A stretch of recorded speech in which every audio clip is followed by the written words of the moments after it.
શ્રીકૃષ્ણાય વયં નુમઃ. એક વૈષ્ણવ સંપ્રદાય છે અને એક પુષ્ટિ માર્ગ છે. માર્ગ અને સંપ્રદાય બંનેમાં બહુ ભેદ છે. એક નાનો માર્ગની પરંપરા, સંપ્રદાયની પરંપરા રુદ્ર સંપ્રદાયથી થઈને આવે છે, બિલ્વ મંગલાચાર્ય આદિથી. અને માર્ગની પરંપરા ક્યાંથી આવી? તો માર્ગની પરંપરા માટે કહ્યું પુરુષોત્તમ સન્મૂલામ ગોપીપતિ સમારંભા. ગોપીજનોથી પ્રારંભ થઈને અસ્મદ આચાર્ય પર્યંતામ વંદે ગુરુ પરંપરા. જે માર્ગ છે એ માર્ગના મૂળ ગુરુ કોણ છે? એ માર્ગના મૂળ ગુરુ તો પુરુષોત્તમ. પણ પુરુષોત્તમ પછી કોણ? તો જે માર્ગ પ્રવર્તક बताव्या, એ માર્ગ પ્રવર્તક ગુરુઓમાં ગોપિકા ગુરવ પ્રોક્ત, ये मार्ग तो गोपी जनन को है. સંપ્રદાય આચાર્યો દ્વારા પ્રવર્તિત, પણ આ માર્ગના આચાર્ય અગર કોઈ હોય તો આ માર્ગના આચાર્ય ગોપીજનો છે. ગોપી પ્રેમ કી ધ્વજા જિંદ ગોપાલ કિએ અપને બસ ઉર્ધર શ્યામ ભુજા. આ વેદ વેદાંતના જ્ઞાનથી પણ ઉપર ઉઠીને જેમને અજ્ઞાન, ગોપીજનો કોઈ ભણેલા નહોતા, કંઈક શીખેલા નહોતા, પરંતુ કેવલ પ્રેમના વશ પ્રભુને, જે સંસારને નચાવે છે એની છાછ. કાલે શયનમાં બહુ સુંદર કીર્તન કલ્યાણરાય પ્રભુની સન્મુખ થઈ રહ્યું હતું. એમાં એક પંક્તિ હતી કે જે આ દુનિયાને નચાવે છે એને ગોપીજનો છાછ પર નચાવે છે. છાછ માટે છછિયા ભર છાછ पे नाच नचावे. इस दुनिया को नचाने वाले को गोपीजन छछिया भर छाछ पे नाच नचाती. એ જ પ્રભુ, એ જ પૂર્ણ પુરુષોત્તમ, વેદ જેમાંથી પ્રગટ થાય છે, સમગ્ર સૃષ્ટિ જેમાંથી પ્રગટ થાય છે, એ જ પ્રભુ બિલાડીથી બી જાય છે. ये पुष्टि मार्ग है. मार्ग वो है जहां वो ईश्वर बनकर नहीं, वो हमारा बालक बनके, हमारा प्रेमी बनके, प्रियतम बनके वो हम पर कृपा करने पधारता है. श्री गोसाई जी नो प्रसंग आवे छे ने, एक डोकरीए कीधुं श्री गोसाई जी ने, अरे बिल्ली आ गई मंदिर में ठाकुर जी, ये तो पुरुष. श्री गोसाई जी कहूं कि डर जाएंगे, तो डोकरीए कहूं कि ये तो पुरुषोत्तम है, ठाकुर जी हैं, ये तो स्वयं पुरुषोत्तम है, ईश्वर है, बिल्ली से डरेंगे? एक क्षण ઠાકોરજી નહીં, બાલ ભાવ ત્યાંથી લુપ્ત થયું અને પુરુષોત્તમત્વ પ્રગટ થયું. ઠાકોરજીના બે સ્વરૂપ છે, એક લોક વેદાતીત સ્વરૂપ છે, એક લોક વેદ પ્રસિદ્ધ સ્વરૂપ છે. ગોવિંદ સ્વામી ખેલી રહ્યા હતા ઠાકોરજી સાથે, અને ખેલતા ખેલતા ગોવિંદ સ્વામીને છોડીને ત્યાં ઘંટનાદ થયો મંદિરમાં, શ્રીનાથજીના મંદિરમાં, અને લોકવેદાતીત સ્વરૂપ રૂપે ત્યાં ઠાકોરજી ખેલી રહ્યા છે. અને ખેલતા ખેલતા જેમ મંદિરમાં ઘંટનાદનો શ્રવણ થયો, શ્રી ગુસાઈજી સેવામાં પધારી રહ્યા છે. ખેલ છોડીને વૃક્ષ પરથી કૂદીને પોતાનો વસ્ત્ર વૃક્ષની ડાળમાં ફસાઈને ફાટી ગયો, દોડીને અને ત્યાં જવા લાગ્યા. ઠાકોરજી તો પધાર્યા, પણ ઠાકોરજી પહેલા ગોવિંદ સ્વામી દોડ્યા. ગોવિંદ સ્વામી દોડ્યા તો ઠાકોરજી એક મિનિટ ઉભા રહીને પૂછ્યું ગોવિંદ સ્વામીને કે ગોવિંદ स्वामी, मैं तो दौड़ रहे हूं, गुसाई जी खींचेंगे, तुम क्यों दौड़ रहे हो? तो श्री गोविंद स्वामी उत्तर आप्યું कि हे गोवर्धनधर, आप तो पधारोगे, पर आप यहां पधारे हो अपनी इच्छा से. મારી સાથે ખેલવા પ્રભુ આપ પધાર્યા છો પોતાની ઈચ્છાથી, અને ત્યાં આપ બિરાજો છો શ્રી ગુસાઈજી શ્રી વલ્લભની મેળથી. અમને તો આપ વલ્લભ દ્વારા મળો, અદેય દાતાના દ્વારા મળો, તો આપ કૃપા કરવા વાળા થાઓ. જો દાન અમને મળી જાય પણ દાતા જ ન હોય તો એ દાન કામનો નથી. આ ત્રીજી કૃપા શ્રી મહાપ્રભુ વલ્લભાધીશે જે આપણી ઉપર કરી, એ અદેય દાન દક્ષશ્ચ. અદેય દાન આપણને આપ્યું. કેવું અદેય દાન? અદેય એટલે જે આપી ન શકાય એવું અદેય. અને એની સાથે એક શબ્દ પાછળ શ્રી ગુસાઈજી લગાવે છે, દક્ષ. દક્ષ એટલે ચતુર, જે દાન આપવામાં બહુ ચતુર છે. કેવી રીતે ચતુર? તો અહીંયા કંઈક બીજી સામાન્ય ચતુરતાની વાત નથી. અહીંયા ચતુરતા છે કે જીવ જે સ્વભાવથી દુષ્ટ છે એ વારંવાર પ્રભુથી, ભક્તિથી, અરે હજુ ઉંમર થશે ત્યારે કરીશું, હજુ लिव इन टुडे, आज जियो कल किसने देखा, મોજ કરવામાં, અન્ય વિષયોના આનંદમાં એ જીવ ભટકતો રહેશે અને કોઈને કોઈ કારણથી, ભલે દૈવી જીવ હશે, એને આ સંસારના કોઈને કોઈ દોષ એને બાધક કરતા રહેશે, પરંતુ છતાંય એકમાત્ર એના ઉદ્ધારનો સાધન એ છે કે એને અગર જે બહુ જ તપ, કઠિન પરિશ્રમ દ્વારા પ્રાપ્ત થાય એ જ પરમ ફલને સહજતાથી આપી દેવામાં આવે તો એને એ પરમ ફલ એટલું પ્રતાપયુક્ત છે કે બધા જ દોષોથી નિવૃત્તિ કરાવી દે છે. એટલે અદેય દાનને બહુ જ ચતુરતા સાથે આપણા માથે શ્રી ઠાકોરજી, શ્રીજી બાબાને પધરાવીને આપણને કૃતાર્થ કરી દે છે.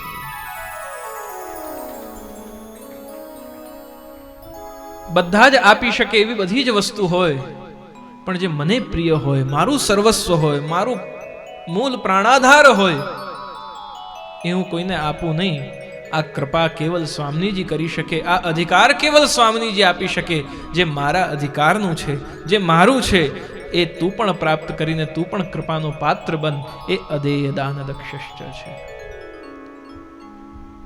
શ્રી મહાપ્રભુએ એક ભૂતલ પર જે આ વૈષ્ણવો છે, મુખ્યમાં તો આપણે શ્રી ગોકુલનાથજી દ્વારા પ્રગટિત 84 વૈષ્ણવની વાર્તા, એમાં શ્રી હરિરાયજીનો ભાવ પ્રકાશ, એનું તો આપણે વાંચન કરીએ છીએ. પણ એ 84 વૈષ્ણવોના સિવાય પણ અનેક વૈષ્ણવો શ્રી મહાપ્રભુના સેવક બન્યા. અંગ બંગ કલિંગ કૈકટ મગધ મારું સુર સિંધ, ત્યાં તે પદરજ ગંધ, તે તામસના અગ હર્યા, પરતાપ પદરજ ગંધ. જ્યાં જ્યાં આપ નથી પધારી શક્યા તે સમગ્ર સ્થાનોમાં શ્રી મહાપ્રભુએ પોતાના ચરણની રજના પ્રતાપથી એમનો ઉદ્ધાર કર્યો છે. પણ જ્યાં જ્યાં એમ તો ઈશ્વર પાસે આપણે જવું પડે, પ્રાર્થના કરવી પડે, કંઈક માંગવું પડે, એ મર્યાદા અવસ્થા બતાવી. પણ પુષ્ટિ અવસ્થા કેવી છે? આપણે કંઈક માંગવું પડે કે જવું પડે નહીં, એ પોતે આવીને કૃપા કરે તો એ પુષ્ટિ કહેવાય. શ્રી મહાપ્રભુ પોતે આ પૃથ્વીની પરિક્રમા કરીને 3 વાર ખુલ્લા ચરણારવિંદથી કેવલ ધોતી અને ઉપરણા ધારણ કરીને અને 11 વર્ષની ઉંમરથી શ્રી મહાપ્રભુએ લક્ષ્મણ ભટ્ટજીનું જ્યારે તિરુપતિ બાલાજીના મુખારવિંદમાં સમાવિષ્ટ થયા, લીલા કરી અને ત્યારબાદ ઘરે જઈને અને માતા ઇલમ્મા ગારુજીની આજ્ઞા લઈને અને શ્રી મહાપ્રભુએ 11 વર્ષની ઉંમરમાં પૃથ્વી પરિક્રમા પ્રારંભ કરી. અને પૃથ્વી પરિક્રમા પ્રારંભ કરીને પહેલી પૃથ્વી પરિક્રમામાં શ્રી મહાપ્રભુએ 13,000 કિલોમીટર, આજના સમયના 13,000 કિલોમીટર પહેલી પૃથ્વી પરિક્રમામાં ખુલ્લા ચરણારવિંદે આપ ચાલ્યા. બીજી પૃથ્વી પરિક્રમા અને પહેલી પરિક્રમાની વચ્ચે 1.5 થી 2 વર્ષનો આપે ગેપ લીધો છે. પછી બીજી પૃથ્વી પરિક્રમામાં જ્યારે પધાર્યા ત્યારે 10,000 કિલોમીટર આપ ખુલ્લા ચરણારવિંદથી ચાલ્યા છે, સમગ્ર ભારતને પવિત્ર કર્યું છે. અને ત્રીજી પૃથ્વી પરિક્રમા બીજી પૂર્ણ થઈ અને ત્રીજી તરત આપે પ્રારંભ કરી. અને ત્રીજી પૃથ્વી પરિક્રમામાં 7,000 કિલોમીટર આપ ચાલ્યા. ત્રીજી પૃથ્વી પરિક્રમા જ્યારે આપે પૂર્ણ કરી ત્યારે આપનું વય, આપની ઉંમર 31 યર્સ, 31 વર્ષની. 20 વર્ષમાં શ્રી વલ્લભે 30,000 કિલોમીટર આ ભારતનું ભ્રમણ કર્યું છે. 30,000 કિલોમીટર. આજે આપણે પ્લેનમાં, ટ્રેનમાં, ફ્લાઇટમાં બધામાં પ્રયાસ કરીએ તો થાકી જવાય છે. એક દિવસ કશે ટ્રાવેલિંગ કરીને આવ્યો હોય ને આજે તો આરામ કરવો પડશે મારે. ખુલ્લા ચરણારવિંદથી કેવી કેવી મોસમ, કેવા કેવા વન ઉપવન, જંગલો, કેવી કેવી પરિસ્થિતિઓ. શ્રી વલ્લભ દિગ્વિજયમાં શ્રીનાથ મહાપ્રભુ તો એવું વર્ણન કરે કે જ્યાં જ્યાં આપના મતને ન માનવા વાળા દ્વેષીઓ હતા એમને કેટલા પ્રકારથી શ્રી મહાપ્રભુ પર આક્રમણો કર્યા, કયા પ્રકારથી વૈષ્ણવોએ આપનું રક્ષણ કર્યું, કેવા ભક્તિઓ આ ભક્તિના પ્રચારમાં નીકળેલા શ્રી વલ્લભને, જે આ માયાને પોતાનું સર્વસ્વ માનીને ચાલતા લોકો હતા, એ આપની ઉપર કેવા દ્વેષ રાખીને આપની ઉપર આક્રમણો કર્યા, આપને શ્રમ આપવાના પ્રયાસો કર્યા. કેટલી જુદી જુદી ઋતુઓને સહન કરીને અને પોતાની આ બાલ વયથી લઈને 31 વર્ષની આયુ સુધી દિવ્ય ભક્તો એવા શ્રી કૃષ્ણદાસ મેઘન, માધવ ભટ્ટ કાશ્મીરી, દામોદરદાસ હરસાનીજી આદિ અનેક એવા ભગવદીય જનોને સાથે લઈને અને આપે આ પૃથ્વી પરિક્રમા પૂર્ણ કરી. પૃથ્વી પરિક્રમા કરતા જ્યારે આ પંઢરપુર પધાર્યા અને પંઢરપુર પધારીને વિઠોબા શ્રી વિઠ્ઠલનાથજીએ આજ્ઞા કરી કે હું નંદન અને તમે તાત. હે શ્રી વલ્લભ, મારી તો એવી ઈચ્છા છે કે આપ વિવાહ કરો. પ્રથમ વાર પધાર્યા ત્યારે વિવાહની આજ્ઞા થઈ. વલ્લભ દિગ્વિજયમાં વર્ણન આવે છે કે જ્યારે વિવાહની આજ્ઞા થઈ ત્યારે તરત પછી વિવાહ નથી થઈ ગયા.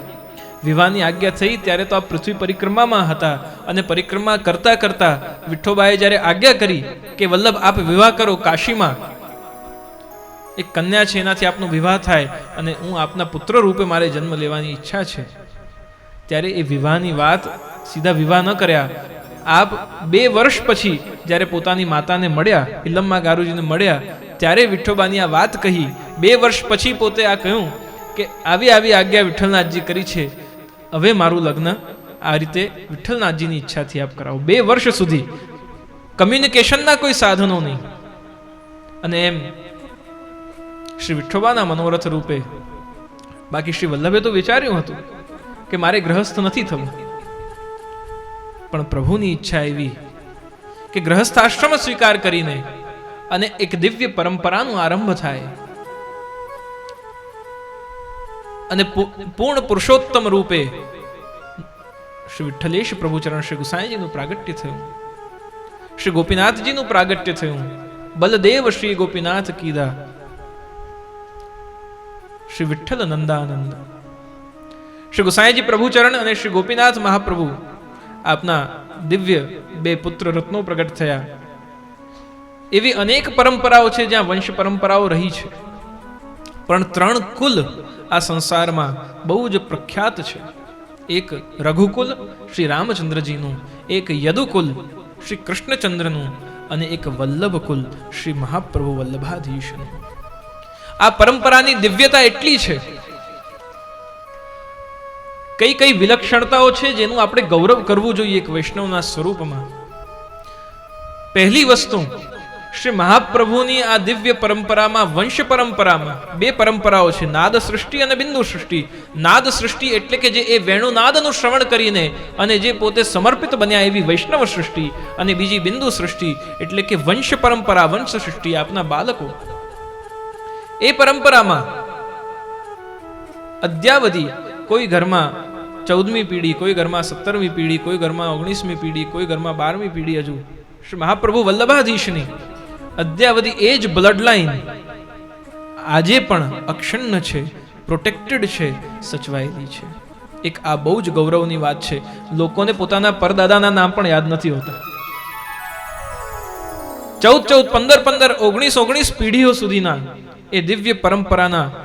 એનાથી ઓર એક વિશેષતા કે જેટલા આચાર્યો બાળકો આજ સુધી ભૂતલ પર પ્રગટ થયા, એ બધા જ આચાર્ય બાળકો કયા વર્ષ સંવતમાં એમનું પ્રાગટ્ય થયું, કયા વર્ષ સંવતમાં નિત્યલીલા પ્રવેશ થયો, કયા ઘરમાં એ બાળકનું જન્મ થયું, એ બધું જ બધા જ એવિડન્સીસ, એના બધા જ એના ડોક્યુમેન્ટેશન થયેલા. સાથે જ એ દરેક બાળકોના ચિત્રો, સાથે જ એ દરેક બાળકોના માથે બિરાજતા ઠાકોરજી, એ દરેક બાળકની કોઈ ને કોઈ વસ્તુઓ આજે પણ કોઈ ને કોઈ જુદા જુદા બાળકોના ઘરમાં, પરંપરાઓમાં એ સચવાયેલી છે, એ સેફ છે. આ પણ એક આપણી માટે બહુ જ ગૌરવની વાત છે.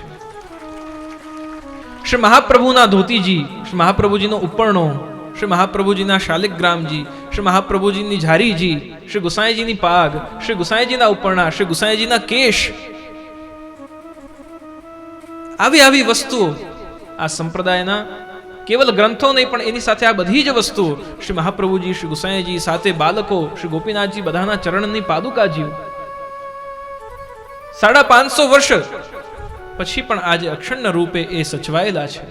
એક ગૌરવની વાત છે. ત્રીજી વાત જેનો આપણે ગૌરવ કરવું જોઈએ કે એ શ્રી મહાપ્રભુના દિવ્ય સિદ્ધાંતો, જે શ્રમ લઈને શ્રી મહાપ્રભુએ, શ્રી ગોપીનાથજી, શ્રી ગુસાઈજીએ આ ભારતના દૈવી સૃષ્ટિને અંગીકૃત કરવા, પ્રભુને સમર્પિત કરવા માટે, એ પ્રભુ સાથે જોડાય તે માટે એમનું સર્વનું નિવેદન કરવા જે પરિશ્રમ કર્યું, આજે પણ એટલું તો કરી જ ન શકાય, કોઈ દિવસ સંભવ જ નથી, પણ આચાર્ય બાલકો દ્વારા આજે પણ સમગ્ર ભારત વર્ષમાં બિરાજમાન જેટલા વલ્લભ વંશજ બાલકો છે, ગુરુદ્વાર છે, એ બધા જ બાલકો, એમાંથી જે બાલકો યત્કિંચિત આજે પણ શ્રી મહાપ્રભુ જ જેટલું તો નહીં પણ પોતપોતાના સામર્થ્ય અનુસાર યત્કિંચિત સંપ્રદાયને જાગૃત રાખવા માટે બહુ જ મોટો પોતાના ઘરને, પરિવારને, માથે બિરાજતા સેવ્ય સ્વરૂપની સેવાઓને છોડી તાપ કરી અને આ સંપ્રદાયના ઉત્થાન માટે, વૈષ્ણવોના કલ્યાણ માટે, વૈષ્ણવોના માથે એ જ ગોવર્ધન રાય જે શ્રી વલ્લભે પધરાવ્યા એ બિરાજે, સેવા અંગીકાર કરે, એની માટે આજે અદ્યાવધિ બિરાજમાન વલ્લભકુલ આચાર્ય બાલકોનો બહુ જ મોટો ફાળો છે. ઘણીવાર આપણે એ બધું ભૂલી જતા હોઈએ છીએ. પ્રિયજનો, અમને યાદ છે કે અમે જ્યારે સ્કૂલમાં હતા, નાના હતા, અમારી એક્ઝામ્સ આવતી, કયા સ્ટેન્ડર્ડમાં ભણી રહ્યા છે, શું ચાલી રહ્યું છે, પિતૃચરણને એ પણ ખબર નહોતી હોતી. અમે કયા સ્ટેન્ડર્ડમાં ભણીએ છીએ એ પણ એમને ઘરે ક્યારેક પધારે કંઈક હોય તો પૂછે, 4થમાં છે કે 5થમાં છે. એટલો આપે પોતાનો સમય, પોતાની યુવા અવસ્થા, પોતાની ઉર્જાઓ, ક્ષમતાઓ, સાધનાઓ અને સેવાઓ જે શ્રી કલ્યાણરાય પ્રભુની કૃપાથી, શ્રી અદુનાથ મહાપ્રભુના બલથી પ્રાપ્ત થઈ, એ બધી જ ક્યાં આપે એનો ઉપયોગ કર્યો તો વૈષ્ણવોના કલ્યાણ માટે કર્યો. આપણે કૃતજ્ઞ છીએ કે આવા આચાર્યો આજે પણ આપણને કૃપા કરી રહ્યા છે. કેટલા બાળકો પરિશ્રમ કરે છે, કેવલ આ દેશ નહીં પરંતુ વિદેશમાં પણ આજે કેટલા બાળકો પધારીને વૈષ્ણવ સૃષ્ટિને સનાથ કરી રહ્યા છે.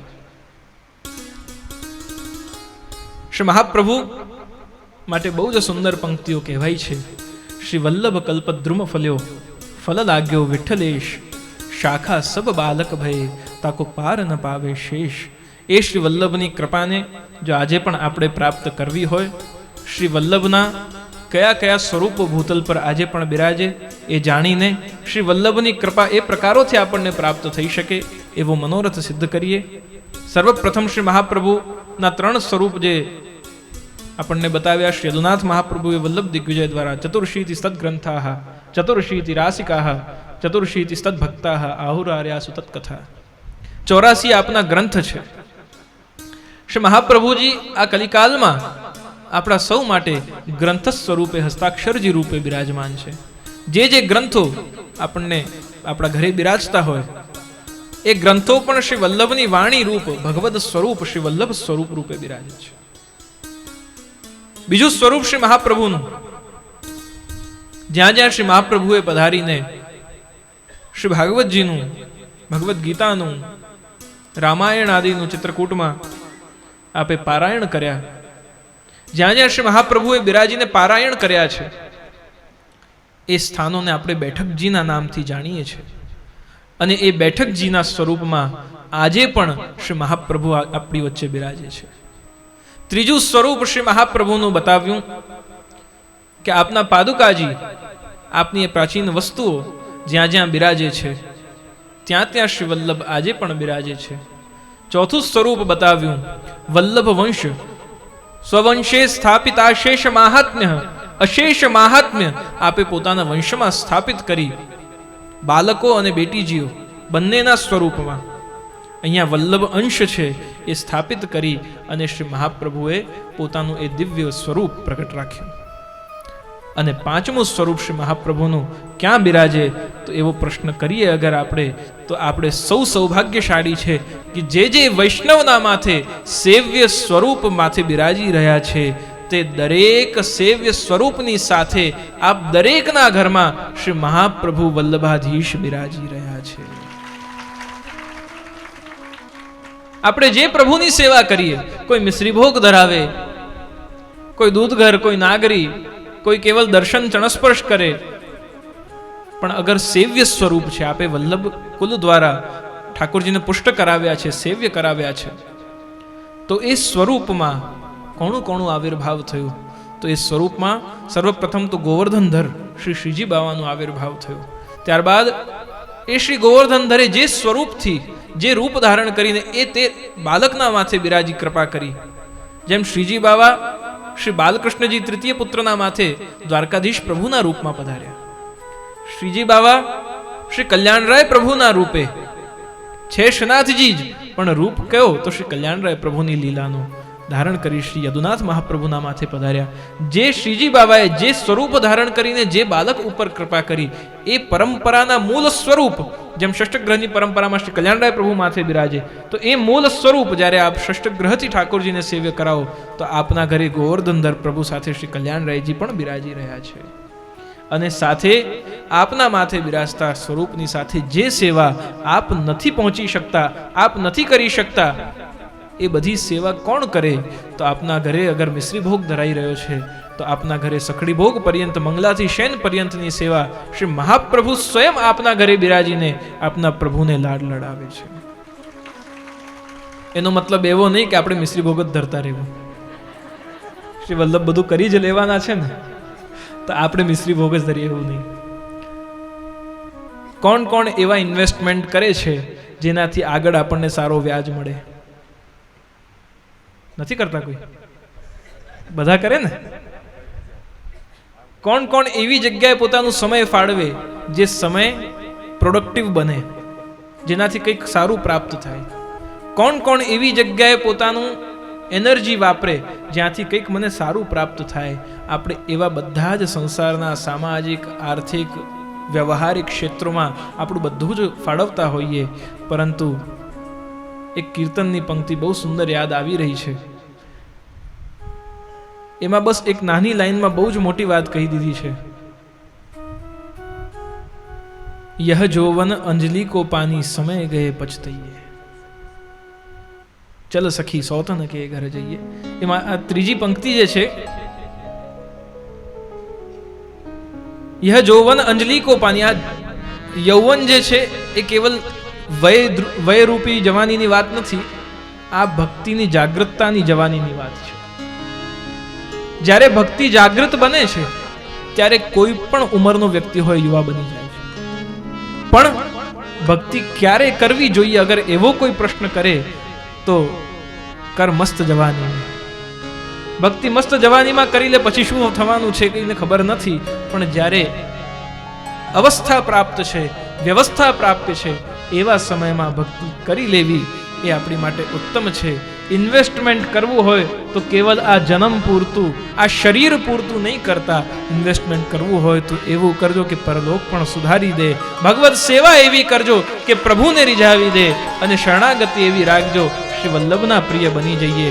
એ જ ભાવ સાથે આવો શ્રી સુરદાસજીએ જે શ્રી ગુસાઈજીના ચરણોમાં વંદન કરીને શ્રી મહાપ્રભુજીના સ્વરૂપને પોતાના અને વૈષ્ણવોના હૃદયમાં આજ સુધી જે નિત્ય કોઈ બીજું કંઈ આવડતું હોય કે ન આવડતું હોય, વૈષ્ણવને આ તો આવડે જ, એવું શ્રી સુરદાસજીનું દિવ્ય પદ, જેમની કૃપાથી સૂર સ્વામીથી સૂરદાસ થયા અને સૂરદાસથી સૂરસાગર બની ગયા, એવા શ્રી સૂરસાગર શ્રી સૂરદાસજી દ્વારા રચિત આ અંતિમ પદ શ્રી ગુસાઈજીના ચરણોમાં વંદન કરીને જે શ્રી સૂરદાસજી ગાઈ રહ્યા છે, એ પદનું ગાન કરી આપણે સૌ શ્રી વલ્લભને વિનવીએ કે આપ બીજરૂપી બનીને આજે પ્રથમ દિવસે, એકાદશીના દિવસે, આપની ઉત્સવની બધાઈના દિવસે,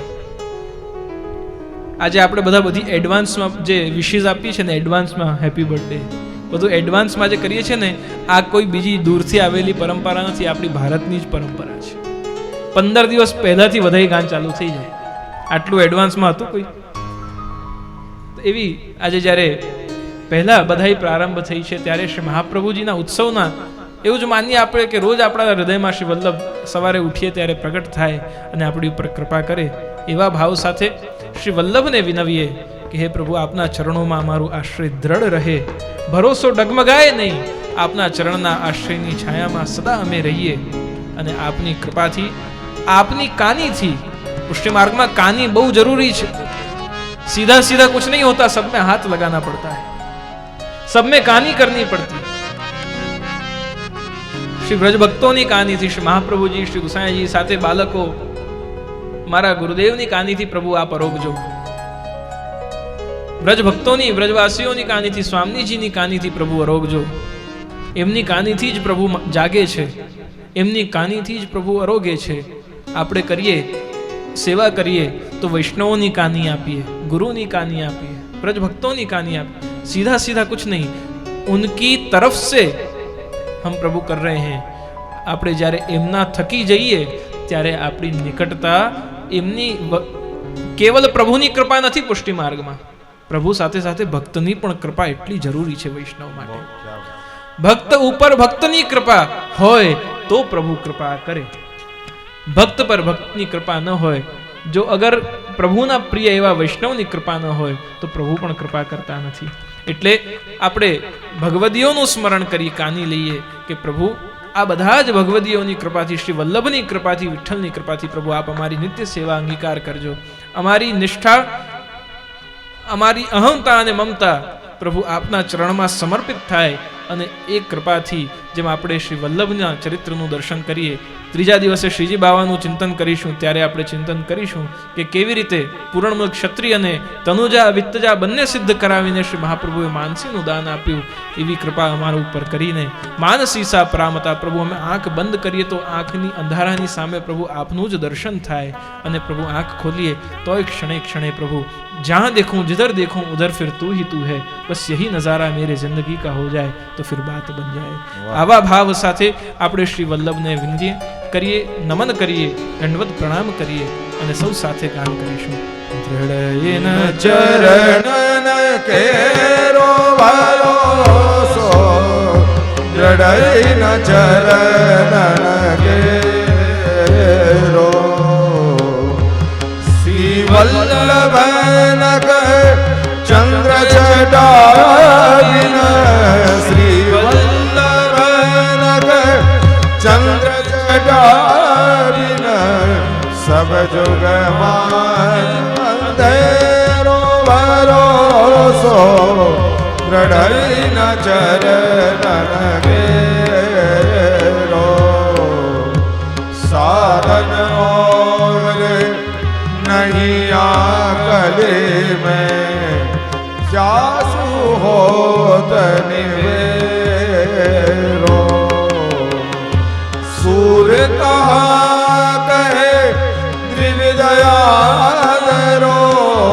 सूर कहा कहे त्रिविदयादरो, बिना मोल को चेरो भरोसो, દ્રઢયેન ચરણ કેરો, દ્રઢયેન ચરણ કેરો ભરોસો, દ્રઢયેન ચરણ, દ્રઢયેન ચરણ, દ્રઢયેન ચરણ કેરો. શ્રી વલ્લભાધીશ કી